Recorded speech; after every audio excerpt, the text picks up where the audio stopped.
On a mis la barre, mais alors Très haut. très très haut. D'où venons-nous ? Pourquoi la vie ? Ou encore sommes-nous seuls dans l'univers ? Alors on va peut-être pas pouvoir répondre à toutes ces questions, mais au moins quelques pistes.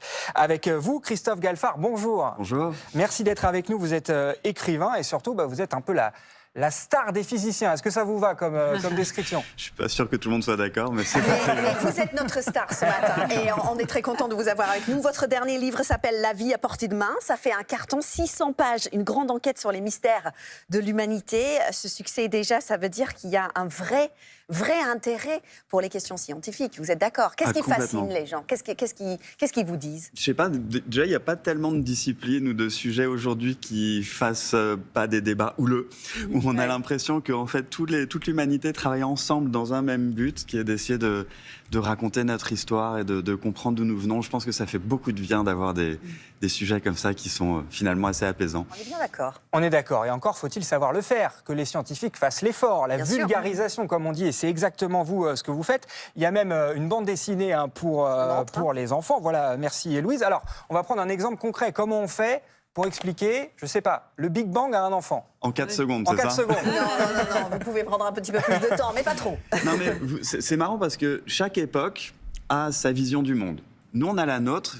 Elle n'était pas la même il y a 10 ans. Elle sera différente dans 100 ans. Chaque fois, les choses évoluent. Et il y a environ un siècle, on a découvert, grâce à notamment Einstein, que notre univers avait une histoire. Personne ne le savait avant. Tout le monde pensait que les choses étaient là. Peut-être que les planètes et les étoiles pouvaient bouger et avoir une vie, mais l'univers lui-même, non. Il était là. Einstein nous a montré qu'il pouvait se déformer. Et en regardant... Est-ce que c'est ça la relativité ou pas ? Alors, c'est la relativité générale. Aïe. C'est celle qui dit que la gravitation a à voir avec cette histoire de notre univers. Et en regardant les galaxies lointaines, nos ancêtres ont vu que tout s'éloignait de nous. Et alors, du coup, il n'a pas fallu grand-chose pour imaginer le temps allant dans l'autre sens, revenant en arrière. Et quand on remonte le temps comme ça, on arrive à un moment où même l'espace et même le temps ne veulent plus rien dire. C'est ce qu'on appelle le Big Bang. Ah ouais, ok, elle est fascinée Camille. Mais waouh. Ok, donc il y a le Big Bang, il y a d'autres grandes questions qu'on se pose ce matin.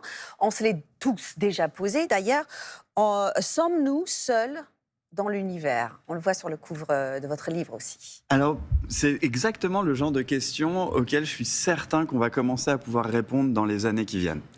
Du coup, je me suis dit, c'est pour ça que j'ai écrit La vie à portée de main, je me suis dit, faisons l'enquête. Qu'est-ce qu'on sait sur la vie ? Parce que si on veut essayer de trouver de la vie ailleurs, il faut peut-être comprendre ce que signifie la vie, pour être ne serait-ce que capable de reconnaître quelque chose qu'on voit.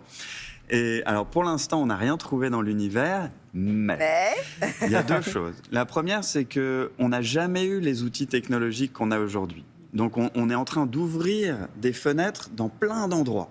On arrive à voir l'atmosphère d'autres planètes, on a des robots qui sont sur Mars, on commence à pouvoir voir l'univers tel que personne ne l'a jamais vu avant. Donc on n'est pas loin d'avoir la réponse. De savoir, je ne sais pas quoi, mais peut-être quelque chose.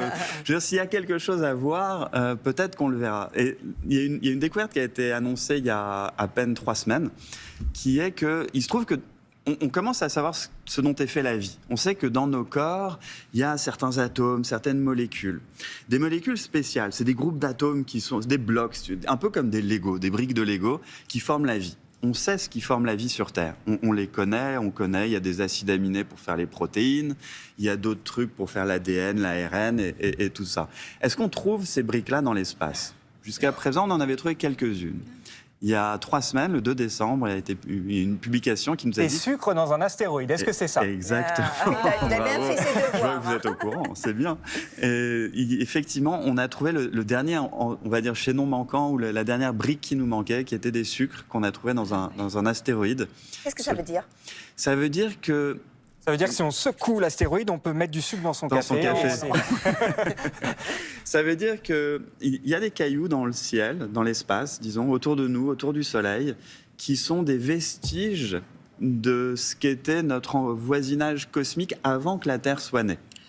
Et on a réussi à envoyer des satellites dessus, récupérer une centaine de grammes de poussière qu'on a ramené sur Terre et analysé. Et dans cette centaine de grammes, on a trouvé toutes les briques de base du vivant aujourd'hui. Wow. Donc on se dit que... C'est possible qu'une le terre wow, il naisse. était bien. Oui, mais ça veut dire que c'est possible qu'une terre naisse à partir de ce caillou-là. Alors pas la Terre en entier, mais il est possible qu'au début, quand la Terre était toute jeune, ces cailloux-là soient tombés sur Terre et alimenter notre planète de graines qui ont plus tard donné naissance à toute la vie qu'on connaît aujourd'hui sur Terre. On comprend tout avec Christophe quand même. Léna, rapidement. Quand on parle de vie ailleurs, ce seraient des créatures qui nous ressemblent pas du tout. Vous avez une idée là-dessus? Ça intrigue. Hein. Ça m'intrigue beaucoup les extraterrestres. On cherche des animaux qui vous ressemblent à vous.